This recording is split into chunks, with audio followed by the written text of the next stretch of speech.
Greetings, football family. Welcome to Ball Chat Podcast, the weekly football show discussing the world of football, some of the major news in the world of football, aka soccer. My name is Benton, along with the rest of the football family. Come on, Junior, how you guys doing? Wagwan. I'm good, I'm good. How you guys doing? I'm doing well. I'm doing well. Junior, Wagwan family. Well, I'm here now. I feel like breaking away from ball chat and starting my own super podcast. The Breakaway League, man. We'll discuss the Breakaways League in the UEFA as the UEFA situation is getting dicey as there are there are clubs that are thinking about having a breakaway. We'll get to that later on in the show. Football family, as you know, Ball Chat Podcast are all about reviewing some of the major news in the world of football. We have Ballers and Bugs where we highlight the impressive and unimpressive players of the week. We'll discuss Champions League, recap Champions League semi-final matchup, and get ready. Recap Champions League quarterfinal matchup and get ready for semi-final match. We'll recap the FA Cup and we'll get our in-depth analysis, our in-depth thought on the breakaway league in the UEFA situation, as Junior mentioned.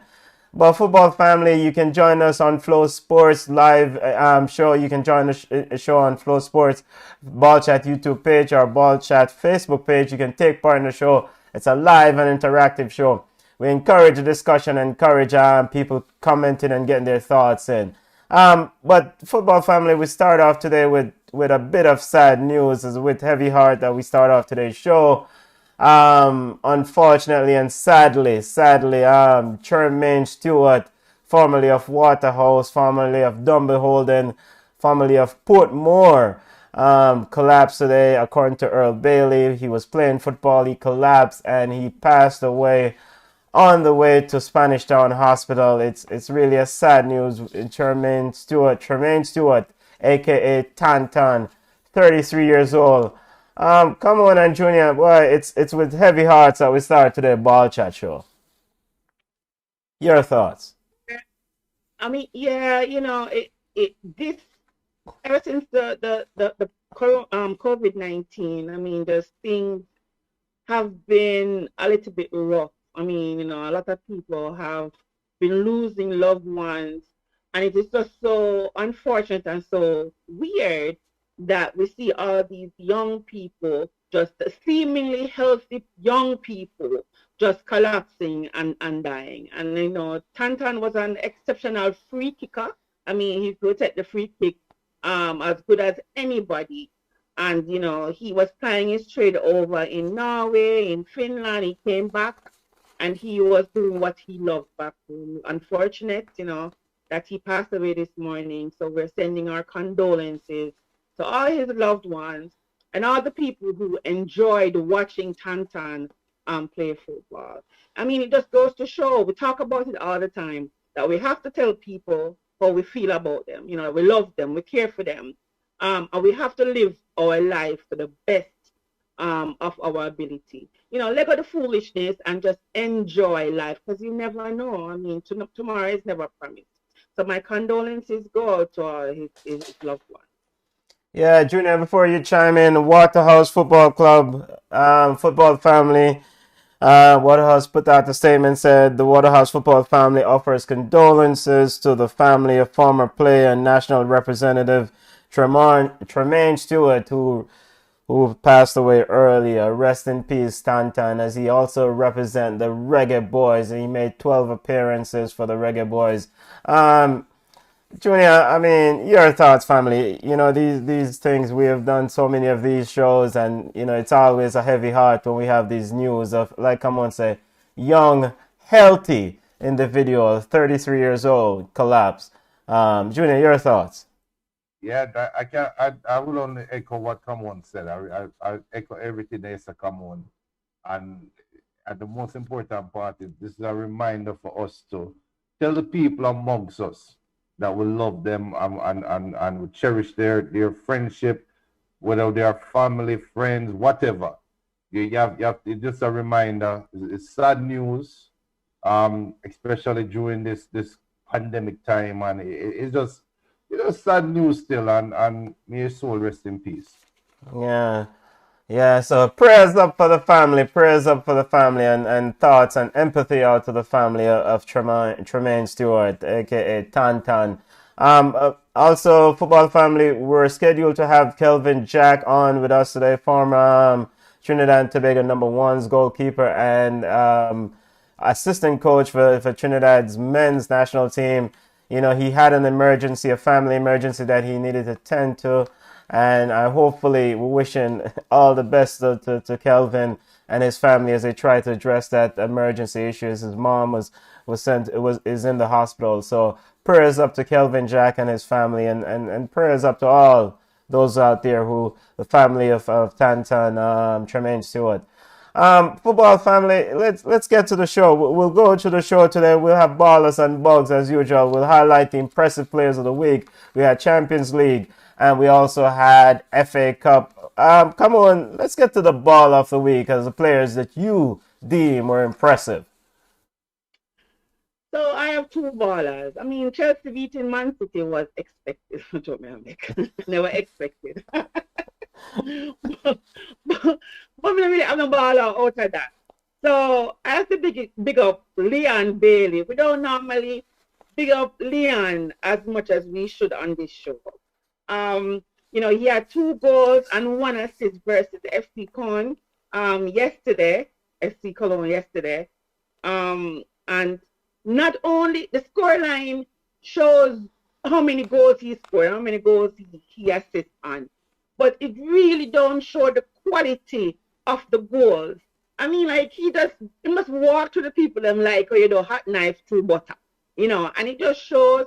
And I like the fact that he was not seeing consistent playing time, but when he got his opportunity, he came on and he really showed his quality.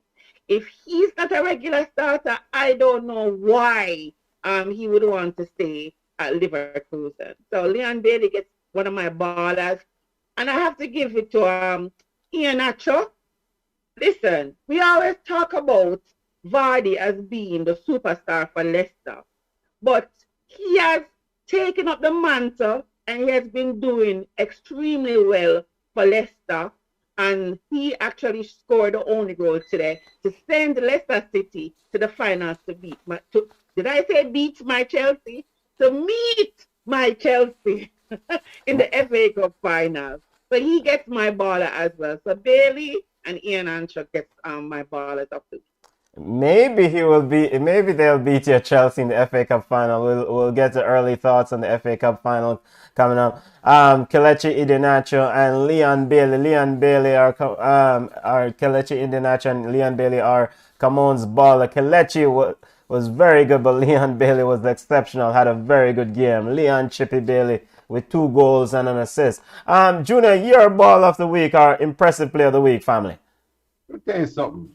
I think I am the anti-Jose Mourinho, you know, because you see me, when we beat Scott Parker and call him the GQ manager, all of a sudden Fulham start play football better. Yes. When we call Ole Gunnar Solskjaer, remember we call him the baby coach. Our PE coach. Yeah, but PE coach wasn't original. But Man U start playing better, and that is my team. Couple weeks ago, I disrespected Neymar and called him the next Robinho. And what did Neymar do? He went back to his Barca days this week gone in the Champions League. That performance for PSG against Bayern Munich, I have to give him ball of the week. Neymar impressed me. Now, he did hit the post and the crossbar. He should have scored an hat-trick against Bayern Munich. If Bayern Munich did find some way to beat PSG, we would have probably come out here right now cussing Neymar because he should have complete the chances or convert the chances. But I have to big up Neymar because he single-handedly destroyed Bayern Munich defense in the midweek. So Neymar, my ball of the week. I have to give it to Real Madrid too. Zidane, it doesn't matter what happened to Zidane in any tournament. You give Zidane Champions League, in turn, Real Madrid into the real Galacticos. So I have to give Zidane and the Benz himself and Real Madrid. All right, they're giving it to Neymar, the fancy baller, and Zinedine Zidane, his ballers of the week. That's what Junior. Football family, if you have ballers and week, ballers of the week, send them on. Ballers been the impressive players of the week. My ball of the week. I have to give ballers of the week, a big ball of the week to Newcastle United. Big up to Eric of the Two Rash Challenge. Yahoo! Yesterday, I'm sure they were sweating, but Newcastle United secure a much-needed victory over West Ham as Newcastle look to stay in the EPL for another season. So big up to Newcastle. I'm going to give them a ball of the week. And I want to second that ball of the week award to Neymar Fancy Baller. Hollywood Ball. I thought he was fantastic. It really shows how great this kid could be if he really focused and plays football. I mean, he was outstanding. I thought we'll get to that when we recap the Champions League later on, but he was absolutely brilliant. So, ball of the week to Neymar, the fancy baller, and ball of the week to Newcastle United. Hey, Benton, Yes, go ahead, Junior. Big up to Jamai Chelsea. Jamai saying, come on, Chelsea, watching right now. Flow Sports. BM saying, RIP Tantan. I remember he used to give my school Calabar problems back in the day. Romardinho, YT, Chelsea. Jamai saying again, Chelsea FC winning the Champions League and the FA Cup. I am noticing a trend with the Chelsea people. But anyway, big up Shemoy Sweeney. Shemoy saying the number one backup striker for Leicester right now. Think about Ian Nacho. BM saying time for Leon to move on. He needs to be a regular starter.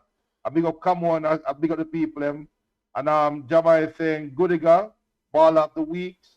And Shamai saying when Neymar decides to stand up and play, he is the number one dribbler.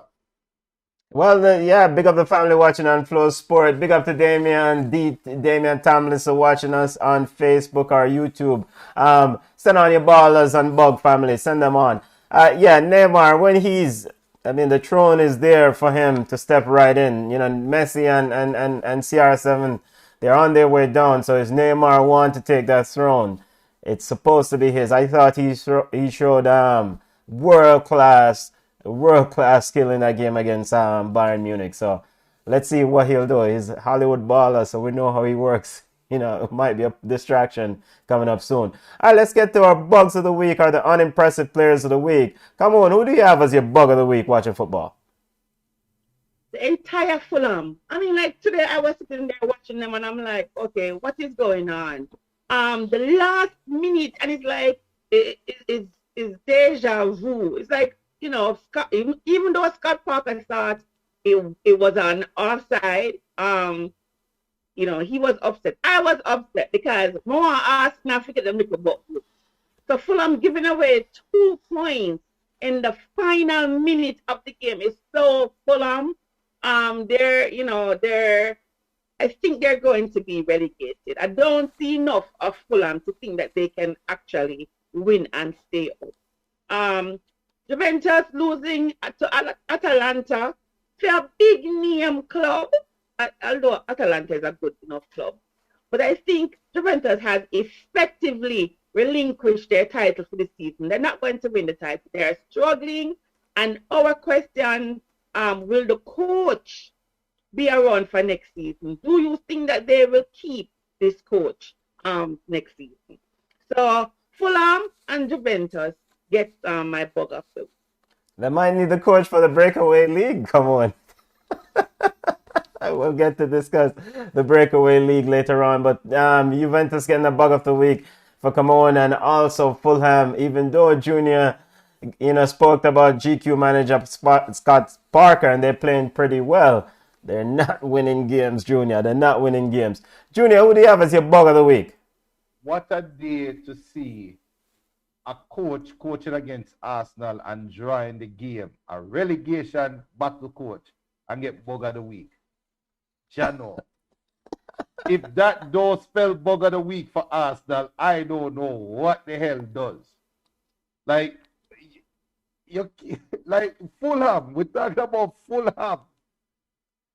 And we are saying Scott Parker and the team get bug of the week. And I agree with Cameron, but I have to get Arsenal bug of the week as well. And also, I have to give Inter Miami bug of the week. Let me tell you something. You ever watch Scarface? Yeah, but what Scarface I know say is Miami Scarface going with them things, you know. And it just feel like says something that go on in Miami with Beckham and all of them people, you know. Listen to me. All I have in this world is my world and I break them for nobody. Scarface said that. So Chichi get the year, yo. Because Inter Miami are go on with some things out there, cook the book. Blaze Matuidi forward. Those are the views that Junior. Those are the views that Junior bring. Inter Miami, me a business motor. They can't bad me up, they can't call me down, they can't run me down. Because I'm better than Scarface. Something that go on in Miami and something that go on in Beckham with the books. Yeah. That's why them losing. Yeah, they lost 3-2. Phil Neville and Inter Miami lost 3-2 as the game just concluded to LA Galaxy, and there are a lot of anti-Inter Miami fans are celebrating, as Junior included, as Junior has given Inter Miami the bug of the week. Inter Miami, you were saying, Junior? They cook the books. They're cooking the books. Listen, that goal, when you Taylor Twellman talk about, oh, it was clearly not out. That's not even true. Even the blind man could see that was an him offside. It was him offside. Yeah, that call was offside. It's karma. And the one thing I say, God don't like ugly. And some of us just don't like Inter Miami because they have a bunch of money, but I'm gonna go ahead and give them the bug of the week also, and MLS.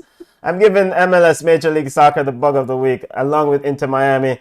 Major League Soccer ruled this week that Inter Miami has violated the terms of the designation of Blas Matuidi, i.e. he's been designated as a lower level for his skill set, so he's probably getting paid lower.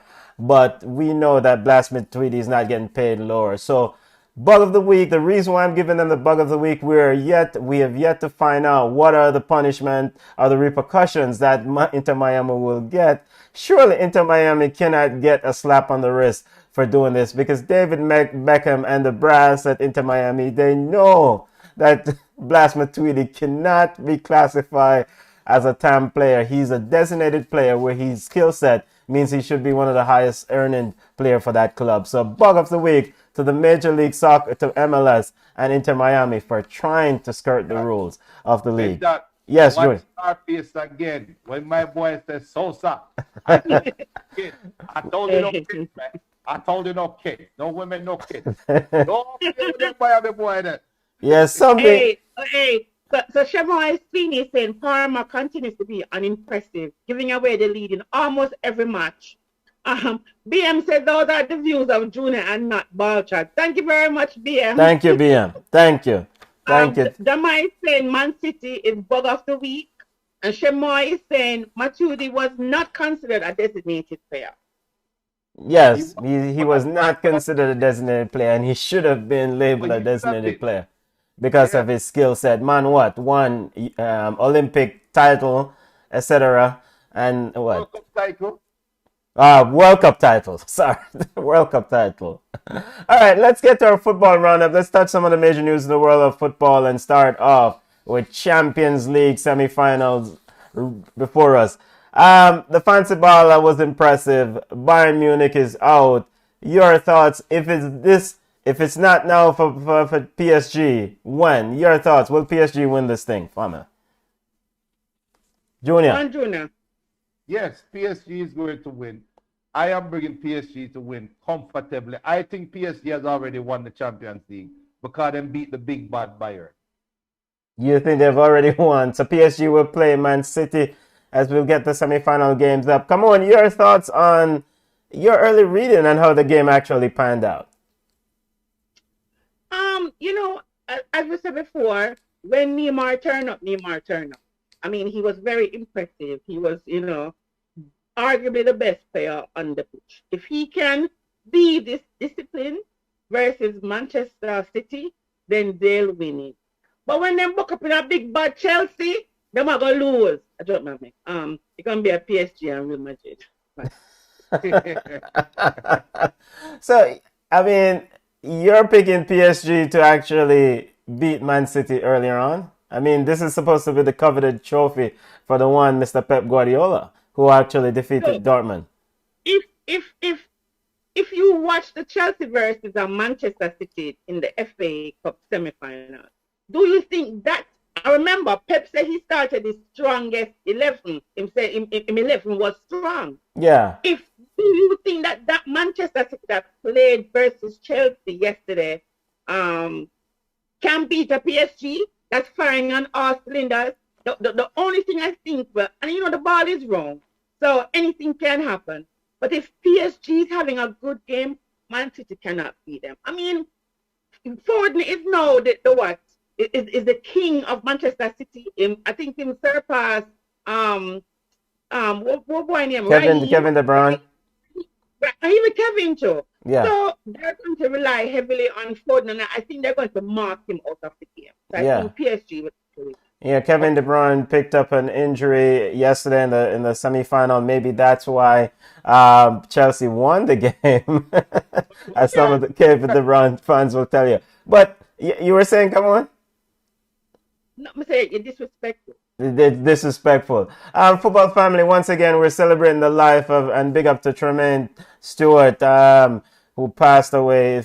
Condolences to the family of Tremaine Stewart. This is the image of Tremaine up that we had up football family. It's a sad day at ball chat, and we're paying our respect to the ball. I mean, over the years, the things that he has done on the field, he was very good, very good player for Waterhouse. Played in Finland. So if you have statements about Tremaine Stewart, aka Tantan, send them on throughout the show, and we'll go ahead and read them out for you. All right, let's continue our Champions League discussion. Semi-final Paris, but let's talk about Neymar for a little bit, because I was just totally impressed. Come on, I know you don't like to give the fancy baller his credit, but let's take a moment and acknowledge how fantastic he was in this game. I mean, I know Junior spoke about it earlier, but he was brilliant. We know this. I mean, we've talked about. But how many times do we actually see this from him, though? Consistently from minute one. But listen, and that's the thing with Neymar, we kind of make fun of football get upset. Yes. Him. We want to see this Neymar. We want to see the 100% Neymar at all times. And then at sometimes he's just, playing around, acting the fool, and leaving us to wonder if this is really the good football that we saw maybe a game or two before. So our issue is this.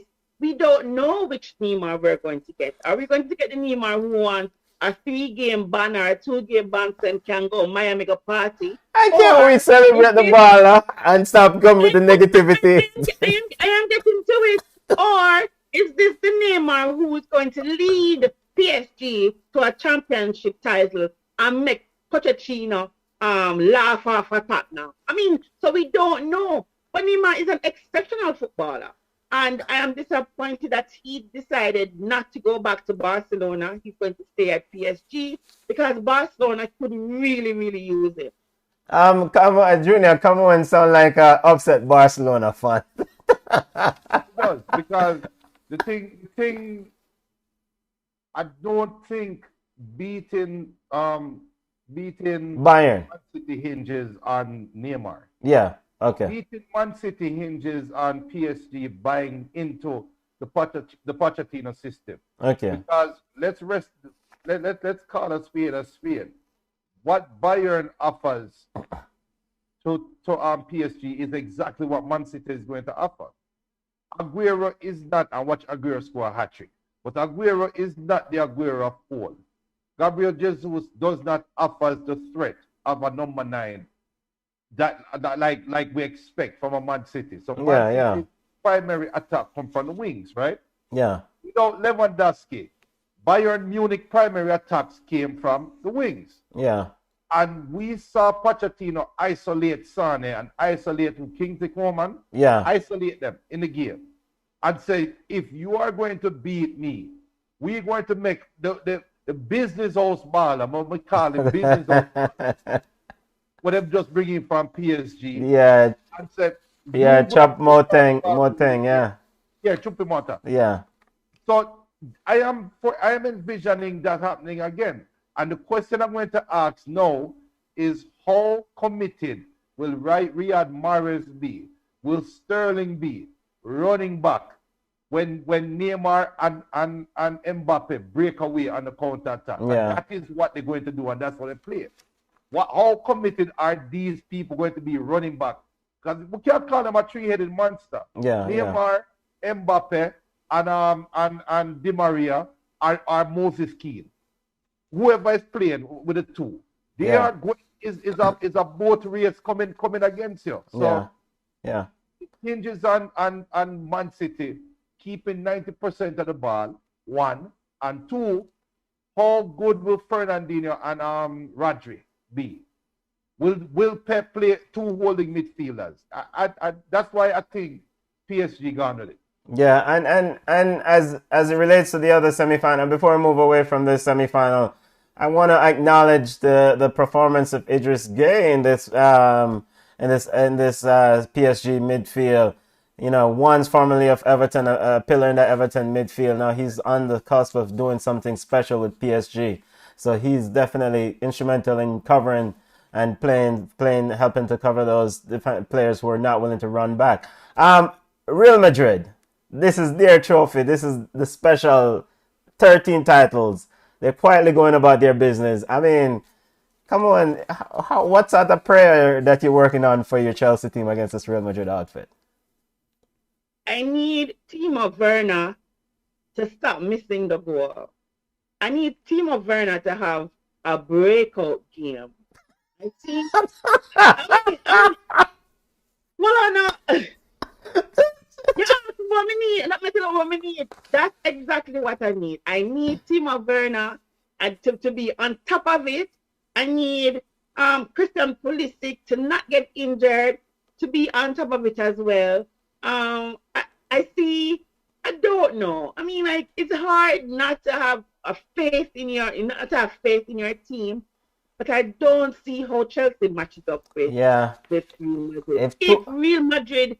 If Real Madrid get some of the players that's out on injury or nobody else gets injured, I don't see the saving grace for us is if the goalkeeper, don't want to call his name because we still have him up, have a terrible game. Yeah. I mean, ball around still, and we're not gonna just hand the game to Real Madrid. But Junior, I mean, how do you see Chelsea Tuchel can pull off one to win this? And football family, we're talking a lot about the Champions League semi-finals here earlier on, and we'll get to all the discussion quickly. But Junior, your early reading on this Chelsea versus Real Madrid semi-final. Hamon is going to say I'm lying, but everybody listen to me. You see what's in the background? Manchester United. I'm a Manchester United fan, but I'm gonna tell you this straight up. Everything about this matchup is pointing towards Chelsea. Everything. Chelsea have the better team. They are the more complete team. They are the most balanced team of the two. They're the more balanced team. I would even say they are the most balanced team left in the competition. But the difference, the only chance Real Madrid have is experience and coaching. Because Thomas Tuchel has not won anything significant. I'm not going to consider League One as anything significant to me. So Thomas Tuchel versus Zinedine Zidane and how they motivate their team over the two legs is going to be the difference. But apart from that, Chelsea is a better side. You're going to Why? Why? Hold on. If you're going to pick a best 11, top 11, only 3 Real Madrid players probably will be on that. Benzema, Vinicius Jr., and I can't even think of a third. Oh, you know what? Start there. Maybe the allergy medicine you're taking is bothering you. No, tell me who. So you have Toni Kroos, who will make that best 11 of the two teams. You have the left back for Toni Kroos over Kante. Yeah, but it's Toni Kroos that passer. He play over Jorginho. He play over Jorginho the other week. You have Feller Mendy, who's the left back, who's the best left back. Better than Chilwell. Yeah, Chilwell, who just come off a bench the other day. Come on. Step, you know what? Step away from the. Yeah, go ahead. No, seriously, I just think Chelsea is extremely balanced. Yeah. I think Chelsea have the pieces to run away with this tie. It's just that ball and bread that was done up on the side. And what about your baller, your Brazilian baller, Casemiro? In junior? Well, hey, Shemoy Queen is a call them now. Like they can beat us, but they won't. So it was a Chelsea fan. Yeah, I asked him and said, really, can Chelsea beat Madrid? Some say Madrid, Casemiro. So he was listing the players, junior, like you. Madrid, Casemiro, Cruz. That's the diamond midfield. They're untouchable. And Valverde. Listen, I don't see who can really shut down a Benzema when Benzema is the Benzema. Yeah, when exactly. Big Ben, I don't see who is Zuba. Who have really shut down Big Ben. All right, let's get you. As much as I want my side to go into the final, to practically even win Champions League, you have to be realistic. Yeah. Let's get to some of the comments, Junior, because Junior is probably taking too much allergy medicine. Junior, comments on the bar chat. Right, so big up FlowSports said they need Verratti in the next leg. Paredes is good, but Verratti is better. That's from Shamoy. Jamai saying, man, Champions League, PSG, men versus Chelsea men. Women's Champions League, PSG women, PSG women versus Chelsea women. That would be a good Champions League game. So Craig saying, oh well, forget about Craig. Players stepped up in that PSG team, especially Diallo and Dagba. Come on, big up, come on, you know. And Shamoy is saying they can beat us, but they won't. Shamoy is calling out the players like you said, Madrid, Casemiro, Cruz. That's a diamond midfield, untouchable. And also Valverde. If Real Madrid gets to the final, they will win. They never lose in the final. That's from BM. I agree with BM. I can't agree with BM. That's why I don't think Real Madrid reach it. And a big up on ball chat. Dwight Spence is saying Inter Miami down 2-3. They lost the LA Galaxy.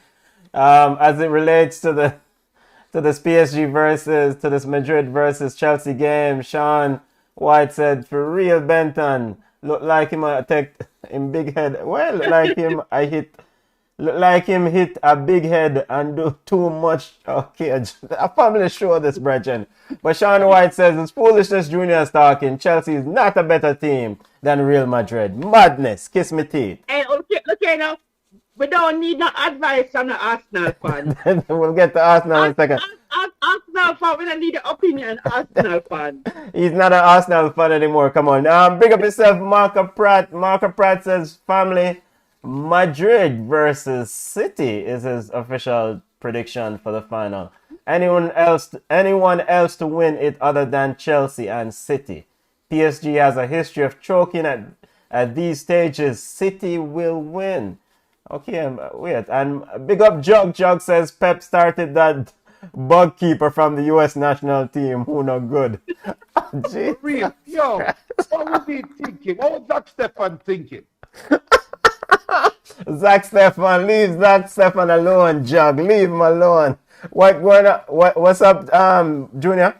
What was he thinking? he says, Pep says he's starting his best 11. So maybe Zach put on one exciting and spectacular practice session. Pepper chat foolishness. It was the error that caused the goal. Let us just be fair. He was caught out of position. Yeah, he was caught out of position. Definitely won. All right, let's get to our FA Cup semi-final. Officially, Leicester City and Let me get the semi-final set up. Your thoughts on the semi-final matchup coming down, Leicester City versus final Chelsea versus Leicester City, and your thoughts on the semi-final. Leicester can't beat me. Leicester cannot beat my side. Let me just talk from now, right? Any of them beat my side, me not come for the show. No, take that. And the FA Cup final is May 15. Leicester City, Kelechi Iheanacho scored the winner, and Junior, Leicester City cannot find a way. Brandon Rodgers need a trophy here. It's planned, come on, a plan for going past if Leicester can't beat the side, if Leicester beat the side, we don't come back on the show. Yeah, that's around Memorial Day weekend. Come on. You can't trick me. But Leicester can't beat Chelsea. Leicester can. I mean, Leicester can. I mean, the ball round, as them say, as Damian Tomlinson said, the ball round. I'm to that boat here. The ball round, but I mean, ultimately, it's a tough ask for Leicester City to defeat Chelsea. But Brandon Rodgers and Leicester City are desperately in need of a trophy, right, family? So what is about my side? We don't want a trophy. Normally, I would say it's a chimney, but yes. My side needs a trophy. You guys don't value these trophies. Who don't value a trophy? You don't value these FA Cup titles. Listen. To all the people out there who complain and talk about these, them a chimney, them a dibby. Listen, everybody wants to win a trophy, especially if you're not winning the Premier League. Chelsea's not winning the Premier League. Leicester's not winning the Premier League. Why do you want a trophy last season? I will take it. I mean, come on, whatever, man. You will take the trophy then. We just don't want to lose to Leicester in the final. That's just it. May 15, let's segue to the EPL table, as we know you guys are not winning the EPL. Let's get to the EPL table. And our focus this week in the EPL, it's all about top four. West Ham lost to Newcastle. How did West Ham end up losing to Newcastle? Yo, that was a great loss, though. How? No, because I think West Ham gained a lot more from that loss, because they grew up. You went down to 10 men, right? Yeah. And you came back second half, tied the game, and ran out of gas in the end. And that game, we could have sat down and said, we think West Ham is going to win. And I don't want to take words out of the analyst mouth. Can't remember her name right now, NBCSN. But she said, yo, at one point in the first half, they couldn't tell which team was the top 4 team. But in the second half, we couldn't tell which team was down to 10 men. So that is a testament. That is a testament to David. Because remember, David Moyes of all, you dash with a game, you probably collect a hot 5, and you forward next match and win one. But this is still West Ham Junior. So they had a 2-0 lead, and you know, Newcastle had a 2-0 lead. West Ham tied the game, and just secure a seal, and then they gave up a goal at the end to Willock. And I think, but one of the goals was a own goal. Yes, it was a. Yeah, so and the Willock goal. Look, my name, Colum. I can't remember his name right now. The striker for Newcastle. Wilson. That's a great run. I mean, Willock is just it's a good goal, but it's a fluke occurrence. And I think Moyes can come out and say, look, we tried our best. Don't put your heads down. We are a top 4 team. We played like it being a man down. Because I remember which side earlier this season play against a 10-man side or play with 10 man was supposed to be a big side and get the head kicker. All right, don't talk about Pep's side. Leeds, don't talk about Leeds, all right? You see what I said? Yeah. So, you know, but let's the running for the top 4 teams vying for 2 slots, and let's look at the remaining schedule for these 4 teams. West Ham has Southampton. They have Chelsea. Big game against Chelsea coming up. This is a must win for Chelsea, right? Or West Ham. every game from now is a must win for Chelsea. So West Ham versus Chelsea this coming weekend. Burnley, West Ham versus Burnley. West Ham plays Everton. They have Brighton, and they have West Bromwich Albion, and they finish the season against Southampton. So that's West Ham's running. I mean, how many of these games? It's a rough. No, it's a Everton, and maybe Southampton. I think those two games. And you know what too? West Brom sometimes we don't even know. Them play like Barcelona some of the time, so we don't even know.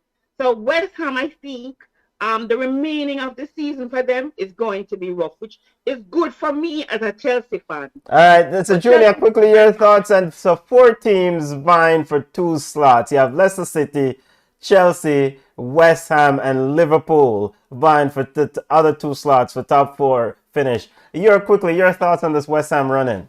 Benton. Yeah. That is murder's rule. Yeah, right. The West Ham schedule. You're playing against 2 teams that are competing for top 4 in Chelsea and Everton. Okay. Let's not forget, Everton is still competing for top 4. You're also playing against 1 team that is fighting for survival. And you're playing against 1 team in Brighton. West Brom is fighting for survival. We don't know what this game is going to mean to West Brom before the season ends. Yes. West Brom definitely will be fighting for survival. Yeah, right? Is clinging to survival. Yeah. So we don't know what this game is going to mean to Brighton. So this is murderous row. I think this is a gauntlet of a schedule. And so West Ham, Burnley is their easiest game, which is weird to say. That's their easiest game. And so the important thing though, Mikel Antonio may also miss the remainder of the season. So he's a big miss for them if he does miss the end of the season. So Justin Lingard came off yesterday, big with a little knock. So tough schedule. Let's look at Chelsea quickly. Chelsea remaining, and we included all of Chelsea's games. So they have the Champions League semi-final matchup, so they'll be playing more games. But in the EPL, Chelsea has Brighton. They have West Ham. They play Brighton on Tuesday of this week. They have West Ham next Saturday. Chelsea plays Fulham. Then they play Real Madrid in Champions League on May 5th. They play Man City, Arsenal, Leicester City, and Aston Villa at the end of the season. This Chelsea schedule is not easy either. The Chelsea fans said no. Let me tell you something. This schedule is actually easy for Chelsea. You want to tell you why? Yeah. They just need to win over 2 legs and win 1 more game to secure Champions League. And that's all the fight for top 4. No, they just need to win the Champions League. They just need. All right, so let's look at. Come on, Peter, come on. Let me come on some ease of mind. It's not that easy. Come on, just beat Real Madrid and PSG. Hey, I know all the world funny and mess up. Fulham probably give Real a 3 love. The schedule is not easy. Earmark the Chelsea versus West Ham game next Saturday. That's going to be a big game. Come on, what is your gut telling you about this Chelsea schedule? They have Brighton, they have West Ham, then they play Real Madrid, then they play Fulham, play Real Madrid again, Man City on the 8th of May, Arsenal on the 12th of May, Leicester City on May 15th, who will also be competing for a top 4, and they wrap up against Aston Villa. Come on, it's doing a lot of thinking. Hey, that was a nervous chuckle. As Junior said, knock out Real Madrid. And just win the Champions League. Everything else, a curry. But seriously though, it rough. I mean, we're supposed to know enough for the Premier League to realize that no team is easy. The ones them who are struggling a gully, them always come up and give us the most problems. So as I say, we might get a 3 love from Fulham. We might knock off DB Arsenal because, them are dreads. But Aston Villa, if Grealish come back, we might get a good 8. Well, I know. I hear what. All right, I don't know. It's gonna be interesting, but it's just curious. Our squad is deep enough, and I think that's one of the things that will save us. Because if you look at the schedule, they really don't have any rest days. It is like back-to-back games. yeah, it's So if very. we can, if our 11 can be healthy, the bench can be healthy, then I think we'll be okay. And if TT will just, you know, um, shuffle up in team and you rotate the squad, don't be a Lampard, then I think we'll be good enough. All We'll right, be okay. Chelsea.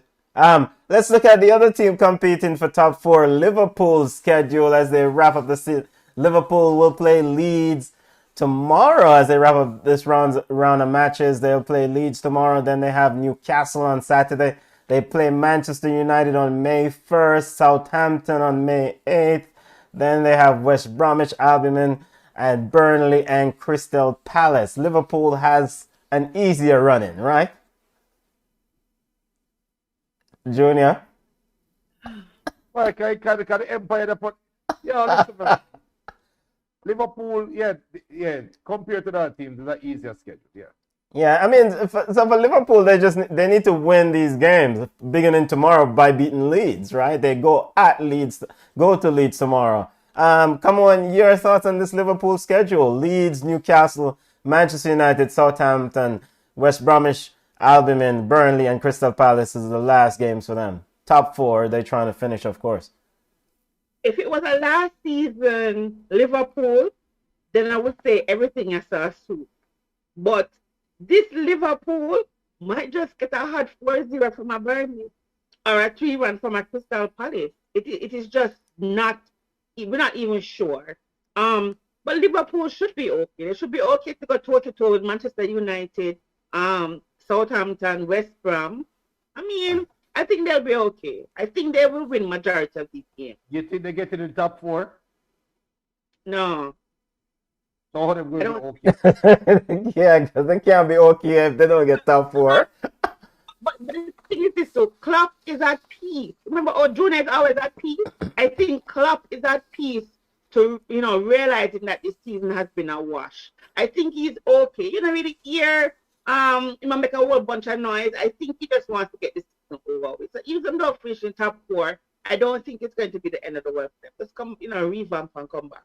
And let's look at the final thing. Yeah, final team in the run-in for top four. Leicester City schedule running in for top four. Leicester has West Brom, Crystal Palace. They'll play West Brom on Thursday. They have Crystal Palace, and then they have Southampton, Newcastle, Manchester United, Chelsea, and Spurs at the end. And Leicester City will not collapse this year again. Oh, we're hoping. No, please tell me Leicester City will not collapse again this year. So No. you are saying Manchester United won't have anything to play for on May 11th because they would have secured things. I mean, they can run out the backup squad. What is Spurs playing for on May 23rd? Jose is playing for Juventus, job title. So,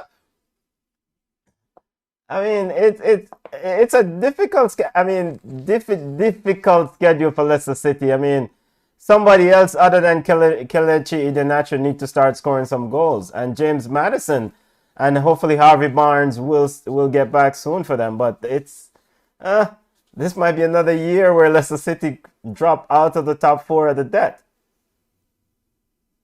Come on. Really? I disagree. You disagree. So you think Leicester City will finish in the top four? I think so. I think I'm take that far. I do. I think so. I think Leicester, based on the game that I saw today, even though it was 1-0, I see Leicester maintaining their form to the end of the season. I think so. I am shaky on the Leicester prediction, Prime Minister. Big up yourself. I had Leicester City finishing Champions League this year. I'm shaky. Leicester City, don't let me down. Don't let me down. But Also for Benton, yeah, just remember this though. With a win, Chelsea, Chelsea, Leicester, and Liverpool have one game up on West Ham, right? Yeah. And if we're going to assume that Liverpool beat Leeds tomorrow, Liverpool will leapfrog West Ham. Yeah. If we're going to assume that Chelsea win their game in hand, they are going to leapfrog West Ham. So the top four next week can look a lot different. Yeah. Just saying. And also, with a win, Liverpool and Chelsea will be 1 point behind Leicester, with Chelsea having a superior goal difference by 1 goal, and Liverpool, if they win by 2 or more goals, they will either have the same goal difference or be better than Leicester with a point behind. So the top four could very well end up being the traditional top four without Arsenal. Come on, Leicester City. Leicester City. Come on, football family. Let's finish this job. Quickly, before we get to women's football report and touch some other major news in the world of football, I want to get you guys' thoughts on, in the Bundesliga, Bayern Munich is going to win the trophy. They're leading by 7 points. But the big news out of German football is that coach Hansel Flick is parting ways with Bayern Munich, as he's scheduled to take over the job at the German national team at the end of Euros. Your thoughts on this decision, and your thoughts on Hansel Flick's career with Bayern Munich? Junior, come on. He has won everything that's there to win. Why is he staying? He win everything. And it was it was it was good. I never expect this man to go in and win every trophy that was put in front of him. And he went ahead and did it. So, he wants a challenge. He wants to go somewhere where the football is harder and where Bayern Munich don't win everything. So I think it's a good opportunity for him. So, it is what it is. It is what it is. Junior, quickly your thoughts on the breakaway league. Before we get to the breakaway league, Hansel Flick leaving to go to take over Bayern Munich. I am questioning what is really going on in the Bayern Munich front office, because this should be a dream job. This should be a job where you sit down, win the Bundesliga every year. You can handpick the best players that are playing in the Bundesliga and build a super team and just compete for Champions League. Why? I question what's going on in the front office. The German job, national team job, yes, is a great job. Yes, Hansel Flick was a part of Jogi Löw coaching staff, so maybe he always wanted to be a national team coach.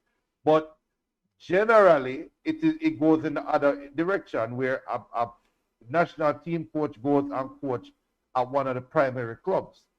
You hardly hear a coach leaving a primary club to go coach a national team. Because to me, that is a backward step. But we'll see. Yeah, and Hansel Flick was the assistant. But I'm sorry, maybe not, because even though he's winning all the trophies and whatever, I think they're saying that the relationship with Flick and Bayern Munich front office director, it's not good. Right. That it has deteriorated, because he made public that he wants to rescind this contract, that he wants to terminate his contract before his contract ends, right? Which is what, 2023? Yeah. And Bayern Munich came up with a stern, press statement to say that, they need to focus on the games at hand, and they don't appreciate how he went about telling people that he wants to terminate his contract. So, maybe he's winning everything, but maybe the relationship there is not even good. And what do you give somebody who has everything? What kind of gift do you give somebody? Give him something that he don't have. If he wants a national team, give the man the national team. Yeah, and Hansel Flick was the assistant coach for one of the assistant coaches for the German national team that won the 2014 World Cup. Prime Minister says makes sense to leave. Bayern squad need a freshening. They need a freshening indeed. Junior, what's the family saying? Any comments you want to highlight? So Whittingham was asking about what do we guys think about the new European Super League. So we're telling that we're going to talk about it momentarily. Fresh Prince saying, son of Manchester United fan are there. And also, Whittingham saying, him think football took a heavy hit today. You know, think if Man United join this, we still are going to support them, I swear. So he's saying that if Man U joins this European Super League, he won't support them. Tremaine Sweeney saying, the European Super League is a joke. It is absurd that certain teams are guaranteed membership no matter how badly they play, while others have to earn it every year. That's unfair. And then BM saying, Real Madrid dropped the ball today.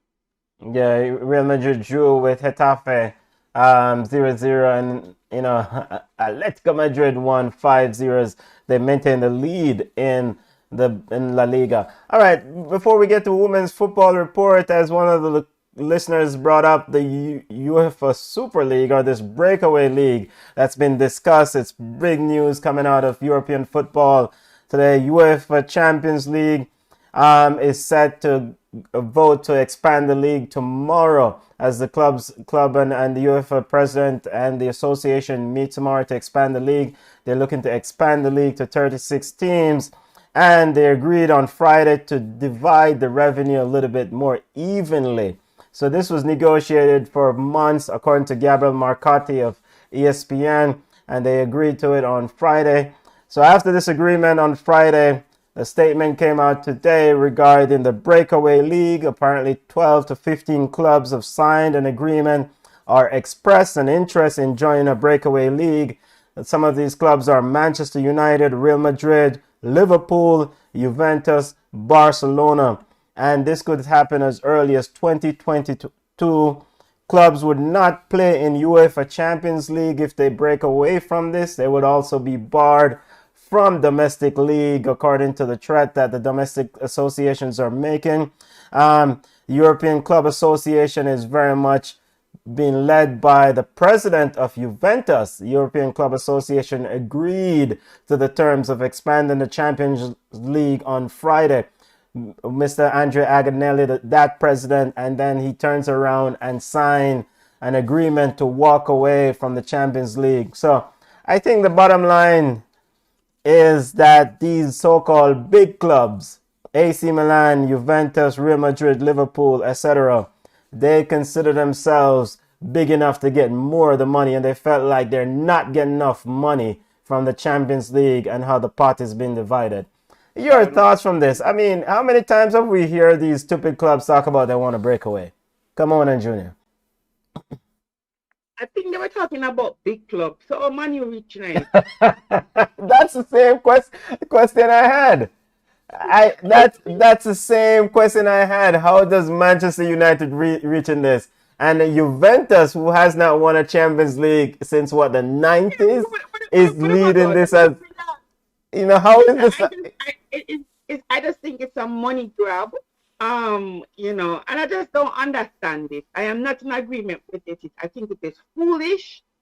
But I am glad they're coming out, people coming out talking about sanctioning teams if they decide to do something as stupid as this. And FIFA has been on record as saying that they're against any breakaway league. Of course, there's a potential for any players that play in this so-called breakaway league, if it does happen, to be barred from playing in FIFA competition. I think that the genesis of this situation, the genesis of this breakaway talk, is that these 20 or so clubs believe that if they run the league, they can control that pot of money more and they can divide it amongst themselves more, according to them. Junior, a few years ago, Barcelona, former president of Barcelona, said that the big clubs need to play each other more often. This was when Liverpool done Barcelona. Imagine that. Your thoughts? All right. So here one. First of all, I'm gonna let Come slide that. First of all, I'll let you slide. Cause the empire is over my shoulder, and we know better at the empire. All right. But the reality is this: I agree it's a money grab, but I don't think you guys are being fair. It's not about big club or whatever. Yeah. If we go and complain about FIFA taking over Trinidad, why the hell are we not complaining about these confederations or federations wanting to tell a private entity how to spread their money. Okay. You're going to tell me now, if me have a club that is used to playing and in certain conditions, you are now going to expand Champions League. So we're going to play in a Kazakhstan. We're going to play in some little obscure place against some little farmers league man where they want broke 4-player foot. What is the consideration for those teams? Why does Manchester United, a big club, going to have to go travel go Eastern Europe now for go play just so UEFA can expand their reach and go to some obscure places and expand the brand of the UEFA Champions League? People, I'm sorry, but this is the reality. The reality is, and I'm talking from Manchester United, the number 7 shirt, the number 10 shirt, the number 11, the number 10 shirt at Barcelona. Regardless of what the idiots them will sit down, and these are the views of Junior and Junior alone, obviously. Regardless of what the idiots them sitting down in the UEFA office, you fools thinking that just because the champions, when we hear that like idiot giant chime, I would say Heineken on TV, wanna think that bigger than the number 7 shirt and the name on the back of the shirt? You guys are stupid. So UEFA right now is trying to say the UEFA badge is a bigger commodity than Ronaldo on the back of a shirt. It's a bigger commodity than Rooney, than Messi, than Rivaldo. That is what UEFA is saying right now, because what Barcelona is saying is, UEFA, guess what? You can take your little farmers league man and go play for the league. We will take our baller. We will make people want to watch Rivaldo instead of watch the UEFA badge. And I guarantee more people are going to watch the Rivaldos and the Ronaldos. Can I tell you why? The Chinese Super League spend a bag of money. You hear about Chinese Super League TV ratings? That means the China Super League badge don't worth nothing. So don't come to me with this foolishness about this big club. Them no, the man them know them value. You listen to me. Yeah. Have a Division 3 Champions League. Yeah. All Europe are Division 2 have a Division 3 Champions League. Yeah. Why them do that? Why we have to go play in a Eastern Europe? Man, the move and go here, man. Hey, Go ahead, come on. So just there, what I me say, no, bro. Them same big club they asked for the Champions League extension. So I don't understand what you say. Yeah. No, Yeah. but you have to play in. You know. Go ahead, Junior. But you have to play in, right? Yeah, you have to play the games. But Junior, so the opposing point on this issue is that the association, whatever money that UEFA brings in, whatever money that, CONCACAF or any association brings in is for grassroots development of the game, right? So if these big clubs goes away, then that so-called grassroots development money will probably go with those big clubs. So how does a Real Madrid get the next big talent that's somewhere in Kazakhstan? Because of those talent won't get developed because there won't be any more money to invest. So these big clubs that are asking for more money have to understand that UEFA has to invest in development of the sport. That is how they're able to sign these so-called fancy talent. That is how they're able to sign Martin Odegaard or whomever that junior idiot club signed. And if you take away this money, where is the money going to go to develop the smaller clubs and the grassroots talent, Junior? So, all right. So UEFA, why not invest money in Africa? If we want expand, Europe have enough teams.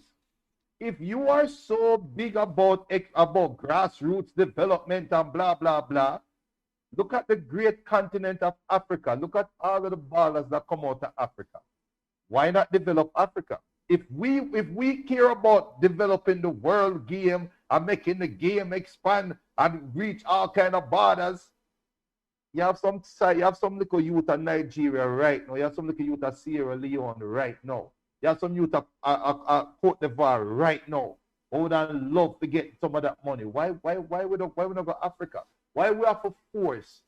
Why we have to force Manchester United, Barcelona, blah blah blah?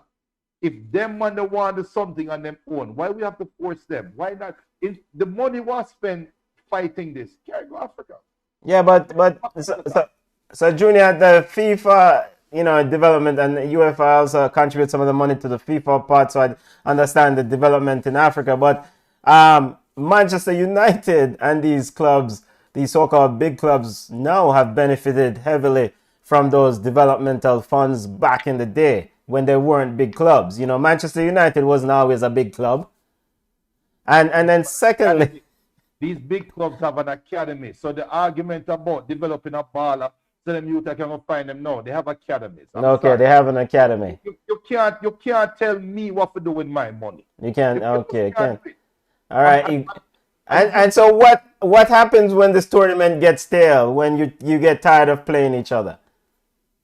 You would think Barcelona and Manchester, forget about Manchester. Manchester United on a big side right now. I'm a side, but on a big side. Yeah. You think Barcelona versus Manchester City for the next 3 years going to get steel? Yeah, it depends on the talent. Not this bug Barcelona side. Who want to watch that? Who wants to see Bradway play? Yeah. and I agree, man. Look here. When Gary Neville said European Football League, are Arsenal in that?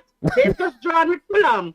So essentially he's saying Arsenal is not a big team. Just keep yourself at home, work on your local football, and just keep it moving. I just don't understand. Mm-hmm. But fun and joke aside, the term big team is not about the quality of football on the field, It's brand. It's the money that's being spent. Brand, yeah. So if Arsenal is a big enough brand where they don't need the Arsenal badge is bigger than the UEFA badge. And I think UEFA is trying to curtail that now. And I think this is their way of trying to curtail the spending that the bigger clubs do.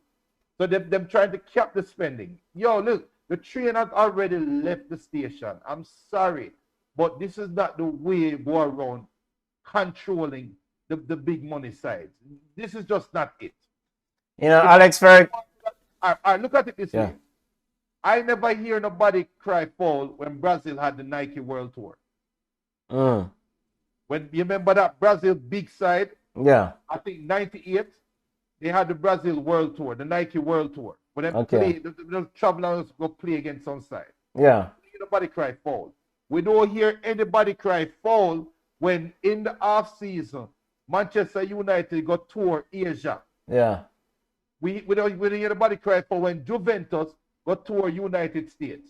Yeah. When these teams are investing in themselves and building their brands. Yeah. We don't hear nobody cry foul. And if they want to start them one league. And that is one of the key piece for the starting of this breakaway league, is that they're looking to take games on the road to wherever they need to play them. So, the American market is a lucrative market, so they would love to have, Man City versus, Bugside Barcelona playing in the US. Ultimately, before we wrap up on this topic, the UEFA will meet tomorrow with the European Club Association, and all the 20 clubs, or the 12 or 15 clubs that have expressed interest in this breakaway league. How do you guys finally see this actually breaking? Well, I bet that. Yeah, go ahead, John. Well, I bet that. Don't stick a pin in this conversation now. Maybe we continue the conversation next week, all right? Yeah. And Whittingham right now on FlowSports, he wants to join the conversation. Okay. So Whittingham, it kind of late for us for extend the conversation, plus the women's football segment coming on. Yeah. But I'm going to reach out to us, Whittingham. I'm going to put it in the chat right now, and we'll make it happen next week. You're forward on the Better, have anybody scheduled for next week? Yeah, we have a guest lineup for next week. We still bring on Whittingham tomorrow. Yeah. And just to wrap it up, UEFA will meet tomorrow. They'll have a vote, and they will either decide to expand the Champions League to 36 teams and give these local idiot clubs some more money and let them go hold them corner, or either clubs decide to go their way. Sir Alex Ferguson has definitely resoundingly spoken about this, and he says, for quote, talk of Super League is a move away from 70 years of European football. Alex Ferguson, I mean, Everton is investing £50 million in their stadium. Now imagine if these other teams move on to form a breakaway league. So Alex Ferguson is definitely not on board with this talk of a breakaway league. So let's see what happens. All right, football family, come on, your final thoughts on this. What do you think will happen tomorrow? I don't think that it will get the go ahead. Too many big names, too many respected footballing minds like Alex Ferguson. I don't want to say Gary Neville because in full. But there's so many other big name respected people out there who they're not in agreement with it. So I don't see this thing moving forward. Yeah, come on, doesn't see it moving forward. And FIFA, as just to reiterate, FIFA is not on board with this, with authorizing or sanctioning of authorizing this league. Players who play in Europe in any breakaway league would be sanctioned or prevented from playing in FIFA competitions. So imagine a World Cup without Messi, without a CR7. Oh, interesting. Let's get to the women's football report. Kadish Fishley, how you doing, family? I'm good. How are you? I'm doing well. My apologies for picking Paris to win, but you know what you talk about, family. Thank you. I appreciate that. I said it from the very beginning, and I've been proven right. It's a nice feeling when you've been proven right. Yes, and and we need to admit when we're wrong, and I was wrong for saying that Paris would beat Lyon in this Champions League matchup, but I was definitely off board with that one. But yeah. But Renard did score her own goal. Let's get to the women's football report. And I saw that, and I'm kind of disappointed I didn't get up early enough to watch it because I was actually looking forward to it, and it was pushed back because of COVID issues within the Lyon camp. Yeah. But from what I've seen, it seems to have been a very good game, and man. I know I said it, but I still can't believe it, honestly. And I wanted Chelsea to beat them in the final, but I'll take this. All right. So speaking of Women's Champions League, Bayern Munich versus Chelsea, Paris versus Barcelona. I mean, Barcelona can win a Champions League. Can they win this thing? Well, their women's team are actually good, because I was looking at their stats and they have not lost a game this season. And, well, no, that's a lie. They've lost to Atletico Madrid on penalties. But in a 90-minute game, Barcelona have not lost. So it's interesting to see who would come out in that tie. That is going to be one of the matches of the round. And speaking of Barca as well, let's just say they have the league in Spain wrapped up. They have 11 games left for them to play, and they have a 14-point lead. And I don't see anyone catching them. In terms of PSG, they're on top with a 4-point lead, but they have played a game more than Lyon, so that's still up for grabs, and I think Lyon will have some revenge in mind. And then we must give a shout out to Bonnie and Bordeaux because they have secured a place in the next season's Champions League. So it's going to be it's going to be interesting to see a Jamaican in that league come next season, and I'm looking forward to it. And I'm disappointed that the JFF has not said anything about it.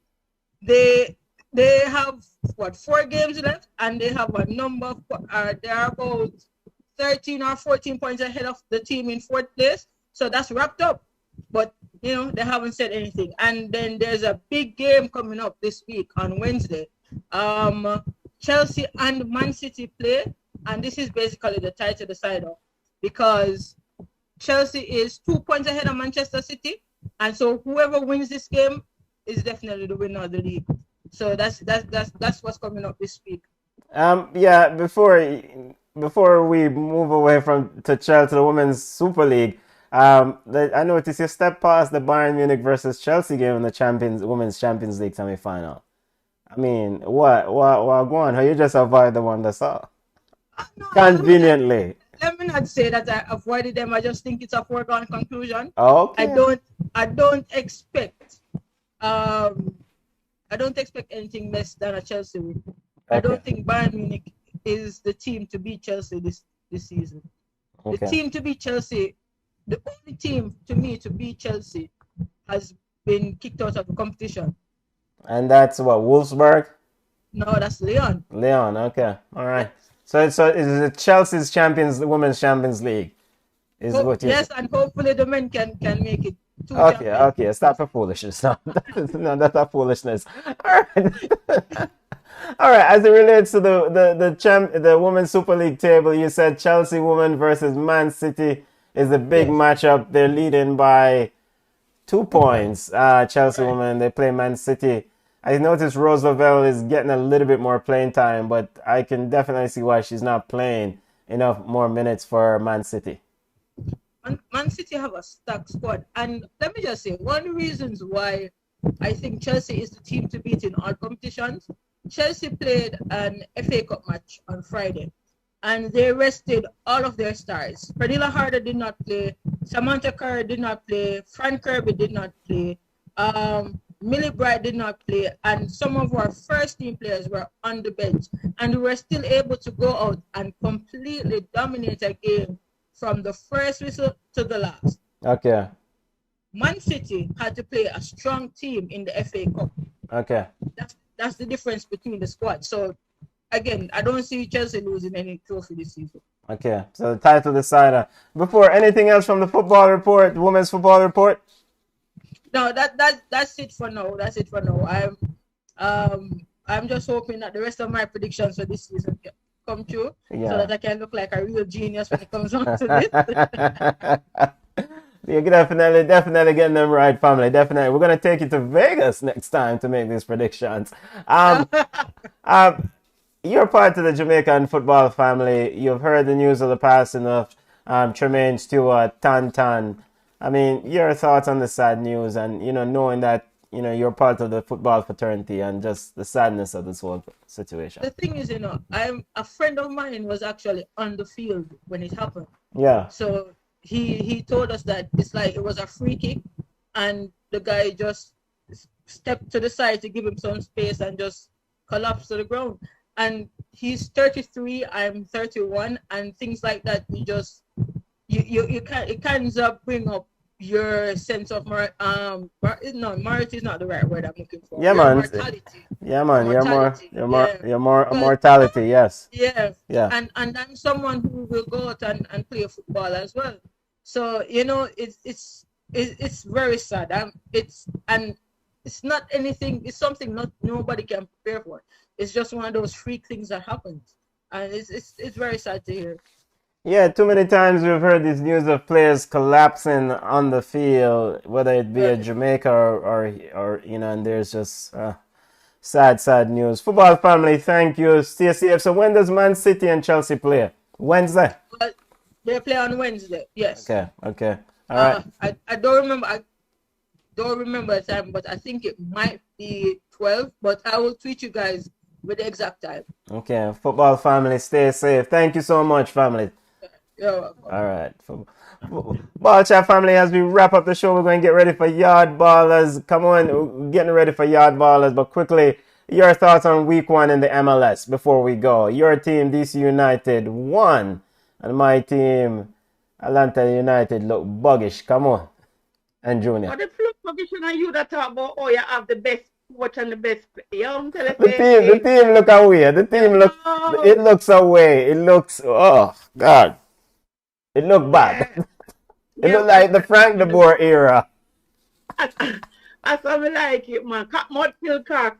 But listen, MLS, couple bangers, it was just weird that people were really eating up Chicharito, and today him come out and him show that he's still one of Mexico's finest footballers. They beat Inter Miami 3-2. Inter Miami gets some dubious scores, but we're gonna let you go and watch it during the season. DC United 1-1. O'Neal Fisher was a little bit shaky today for LA Galaxy, but the coach had faith in him and kept him on the pitch, and he kind of got himself set as a very good player. I think he should always be in Tapa's pool. And I think if he continues playing at this level, he'll actually walk into Gold Cup and the Yeah. Gold Cup score. So MLS was good. It was on track. A couple more games left to play. I think Philippe Columbus Crew, which is going to be Yes. a good.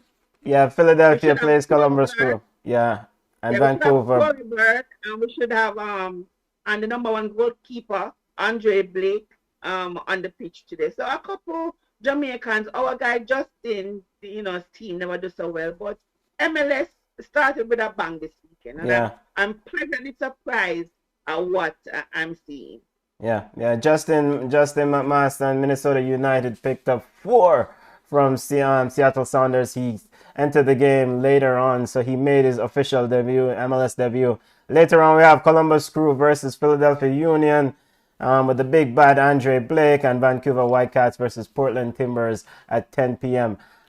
Junior, your thoughts on week 1 in the MLS? I know you quoted Scarface earlier, but surely you're going to give Inter Miami a chance. A chance to do what?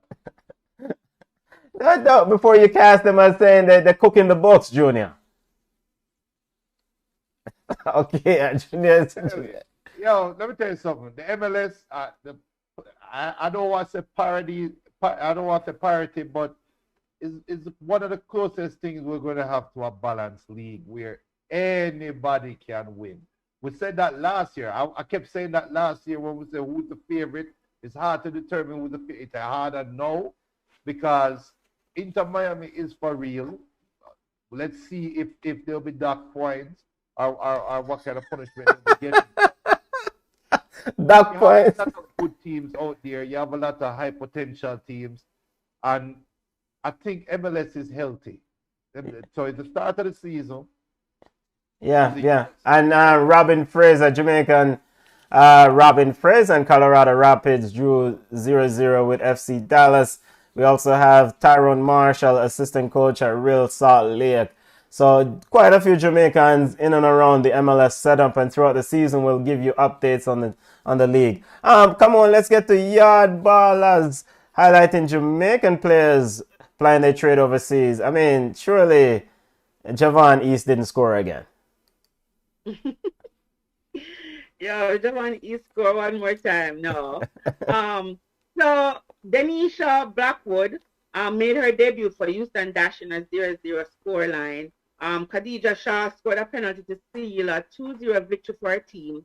She's now on 20 goals for the season, and we really have to wonder if she will make a bigger and better move for next season. I mean, like a City or a Chelsea or a Man U. I mean, I think she's really underrated. Congrats to the Record Girls goalkeeper Nicole McClure on her appointment as the assistant coach at Princeton University. So that's really a good pivot from playing to going to be a coach. She's a wonderful young lady, and I think she'll do very well. Alison Swaby and AS Roma fought back in a second half outstanding game to secure a 2-1 victory. Justin McMaster, who plays for Minnesota, came on the second half sub in a 4-0 drubbing by Seattle. Seattle is really one of those teams that you have to watch because they're well-rounded, they're covered in all positions, and I think they're very good. I think they'll go far in MLS this year. Jamal Lowe of Swansea City scored a goal in a 2-0 victory over Sheffield Wednesday. The Jamaicans are, staying on form, on track for the World Cup. Martin Davis' season is done, but his stats are very impressive. He has in 19 games, he has 9 goals and 4 assists, and a number of Team of the Week, Man of the Match mentions. So Martin's season was good, and I look forward to seeing him do better things next season. Deshane Beckford, he is on loan from Montego Bay United. He's gone to Colorado Switchbacks for the 2021 USL season. I hope he can improve on his stats because he has played 22 USL games because he has been on loan to different teams, but he only has 3 goals and 1 assist. So hopefully he can find his scoring boots and do better. So, for Alvas Powell, it's kind of bizarre, but, he signed with a Sudan Premier League team in January of this year. And at the end of March, they're saying to his agent, he requested to have his contract with the club terminated because he was unable to cope with the atmosphere in Sudan. So Alvas, you never do your research before you go. So you never know, said the atmosphere in Sudan was not conducive to your lifestyle. Anyway, we wish Alvas the best because we know it is rough when you go somewhere strange without your friends and family. Wait, so come on. Is he like on the low when Mrs. Mother cooking? I wouldn't go to Mexico and to them Mr. Mother cooking Junior. On the low. Andy, yeah. I wonder. But you can't even blame him. I mean, like, it is what it is. The man missing family. It's hard. Maybe he's not used to, as into the atmosphere. So it is yet to be seen if his contract will be terminated by the club. We haven't heard anything. Do we know how long? Do we know how? Sorry, come on. Do we know how long his contract is supposed to be? The length of the contract? It was just for the season. Okay, just for the season. Okay. Just for the season. So, it was kind of strange. But anyways, Alvas is the player. He should know if he's comfortable, yes or no. And if a player is not comfortable, they can't perform their best. Another puzzling one is Darren. Darren has not been on the roster for his team for a minute. I don't know if he's injured. I don't know what's going on. I haven't heard anything. And I hope Darren gets back to his scoring ways because they probably need you to go Cup without goal. So we haven't heard anything about the Jamaica Premier League. They're still waiting. The numbers have not improved. There are 2 more deaths within the 24 hours, 264 new active cases. Hospitals are still full. A lot of people took the vaccine, but still a lot of people who have not. So I really don't think that the Jamaica Premier League will actually play. Yes, they got approval. It's like approval. They went ahead with champs. They're going ahead with champs. It's coming up.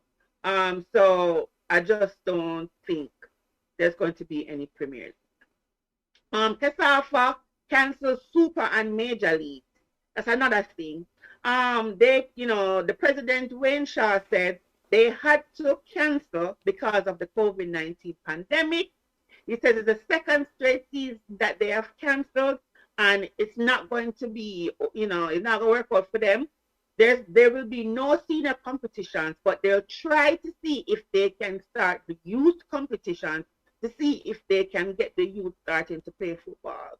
There is also saying a lot of players have been inactive. They're all over the place. Some of them don't know how to reach them. A number of coaches have been unemployed. So I mean, the economic impact of this is really far-fetching, and it's just disappointing that these players who look forward to be promoted from Super and Major League will not get the opportunity to do so. So we don't hear anything about the Premier League, but CASAFA cancels Super and Major League. And Howard McIntosh from CONCACAF, he's saying that we have to, the Caribbean, the CONCACAF region, have to, resume all sports, especially in Jamaica, because he thinks that they have lost in excess of $1.5 billion.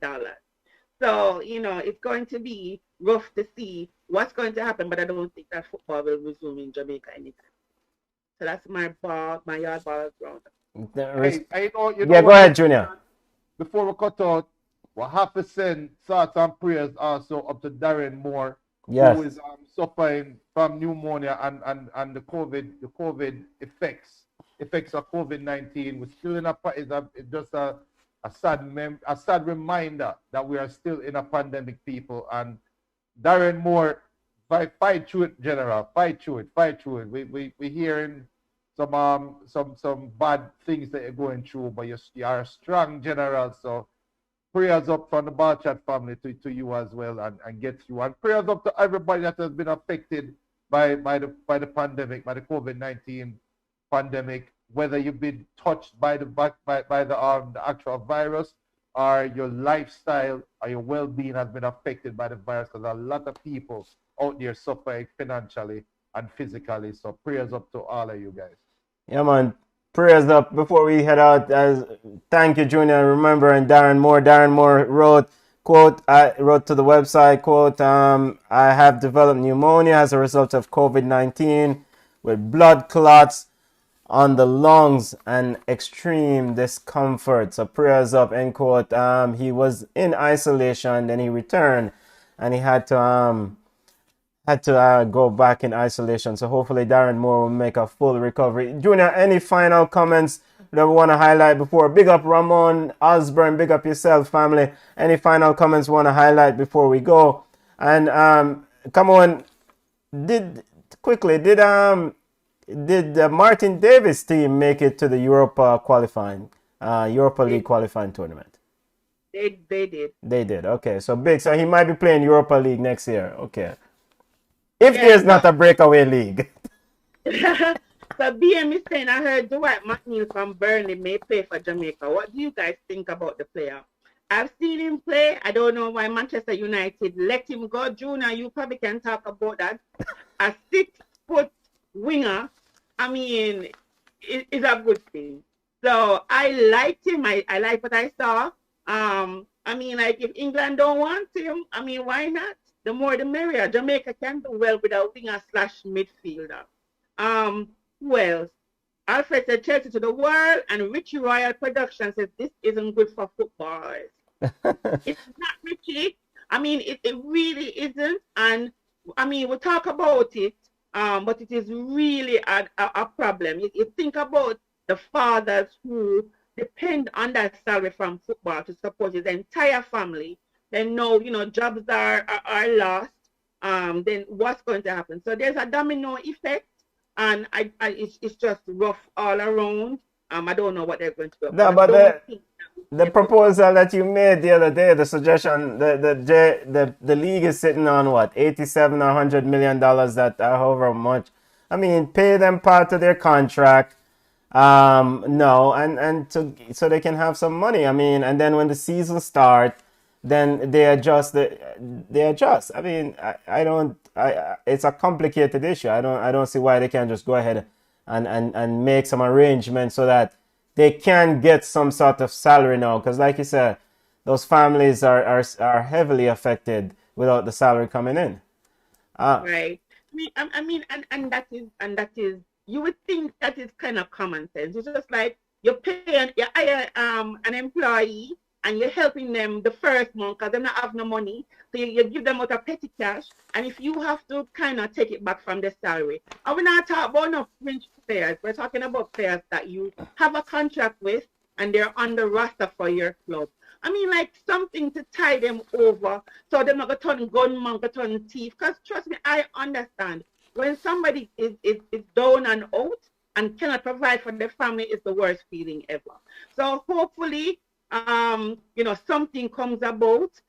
Babsy and Chris and all the sponsors, so everything can come together and help the footballers. So then next time when they're supposed to go there, go train, I mean, that weight is lifted off their shoulders. So it's really interesting. It's sad because COVID affecting everybody, but I don't think that the footballers should really suffer twice, like not playing, not getting paid for something that is actually out of their control. Yeah. There's a way to... Junior, any other comment before we go on, Brethren? Any comments you want to highlight, family?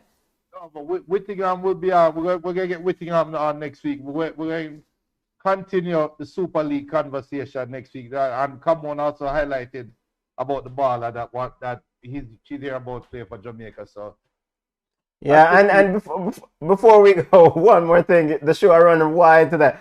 Ravel Morrison, is he still in the pool for Jamaican football? Because me not hear nothing about him. Come on. The Jamaican football fans say that Jamaica don't have anybody right now that is as good as Ravel. Okay. And they're willing to take a Ravel who has no club, who has played no football, than a local player or another midfielder. So Jamaicans are okay with Ravel not having a club. But listen, I think Ravel is a talented enough footballer to get a cup. There's somebody who will scoop up Ravel if he's even in the championship. So I think he'll be okay. I think he'll get a club, but not before Gold Cup because naturally it's around the corner. But Jamaicans will take a Ravel because they say that his quality is good. Yeah, Big yeah. up, big up Robert Osborne. Robert saying Judah them love players like Fred. And so we should go easy. Oh, those were the views of Cameroon and some Jamaican who we don't know about. We talk about them there. We don't know about them Jamaican that come on. When people check their birth papers. I know them. So Mark is asking, which league is the best league in the world? And then we have to define what is best there. What is defined as best? If the most lucrative league is the EPL, I mean, but for me, I like La Liga. Really? Yes, I'm a La Liga. The show go after real people. Yeah, yeah. BM last I heard Ravel was doing kickboxing and he would take a Maggie than a Ravel. Okay. Interesting. Yeah, yeah. Terry McGee is actually playing with a club, right? And is with a club, right? Come on, as opposed to Ravel Morrison, who's what am I play? Scrimmage ball, pickup ball. Yes. Football family, thank you for joining us. Before we go, we just want to once again say condolences to the family of Tremaine Stewart, aka Tan Tan. Tremaine collapsed playing football earlier today, according to Earl Bailey. He passed away on his way to Spanish Town Hospital. I mean, he left his mark and definitely left his mark. So big up to the, condolences to the family. Big up to the player for entertaining us for all these years. He was fantastic. 33 years old. Gone too soon. Rest in peace, family. And football family, we also want to say love and support to Kelvin Jack's mom, and hopefully she recovers quickly. Sending good vibes to Kelvin. She's in the hospital. Kelvin Jack was supposed to join us. Trinidad and Tobago's former number one and Trinidad and Tobago's assistant coach. His mom got rushed to the hospital, so hopefully will make a full recovery. And finally, before we go, we want to thank the football family. We want to big up everyone who continue to support the people in St. Vincent. The drive that we did last week, people supported. Atiba Williams of the Volcano Relief in St. Vincent and the Grenadines said the family has stepped forward and really helped, and he's very appreciative. So football family, thank you guys so much for joining in and supporting that cause to help the people of St. Vincent and the Grenadines who are affected by the volcano. Family, if you want to connect it with us, we're on Instagram at Ball Chat Podcast. We're on Twitter at Ball Chat 1. We're on Facebook at Ball Chat. You can email us at ballchatpodcast@gmail.com. Subscribe to FlowSports. Subscribe to Ball Chat YouTube page and FlowSports YouTube page. Subscribe to our Facebook if you're on Facebook. Football family, love each other, respect. Don't worry with the bag of bangarang and the bag of annoyance. One love. We're gonna road, family. Later and hopefully starting next week, we're going to keep the show to hour and 15 minutes.